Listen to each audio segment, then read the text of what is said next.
ছাত্র জনতার অভ্যুত্থানের ক্ষমতাচ্যুত হওয়ার পর দেশ ছেড়ে ভারতে আশ্রয় নেন সাবেক প্রধানমন্ত্রী শেখ হাসিনা।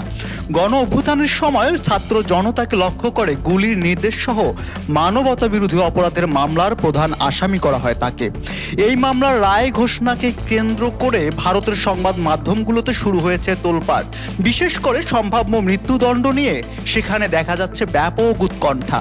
রায়ের আগে হাসিনার পুত্র সজীব ওয়াজেদ জয় রয়টার্সকে দেওয়া এক সাক্ষাৎকারে দাবি করেছেন, রায় যাই হোক না কেন ভারত তার মাকে নিরাপদে রাখবে। এই বক্তব্য ভারতীয় গণমাধ্যমগুলোতে বিশেষ গুরুত্ব নিয়ে প্রকাশিত হয়েছে। ভারতের প্রায় সব গণমাধ্যমেই আজকের এই রায়কে ঘিরে শীর্ষ সংবাদ হিসেবে তুলে ধরা হয়েছে। সকাল 10টা নাগাদ দেখা যায় এনডিটিভি শীর্ষ 5টি খবরের 4টি হাসিনার রায়কে ঘিরে। দি হিন্দু লাইভ আপডেট দিচ্ছে প্রতিটি মুহূর্তের।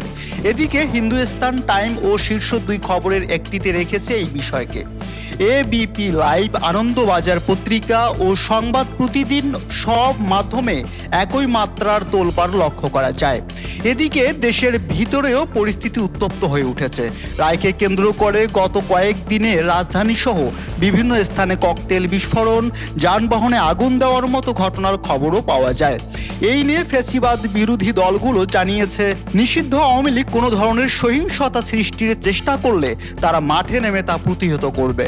জননিরাপত্তা নিশ্চিত করতে সব দলের কর্মীরা সতর্ক অবস্থানে রয়েছে। সব মিলিয়ে শেখ হাসিনার বিরুদ্ধে আজকের রায় শুধু বাংলাদেশের নয়, বরং আঞ্চলিক রাজনীতিতেও বড় আলোচ্য বিষয় হয়ে উঠেছে।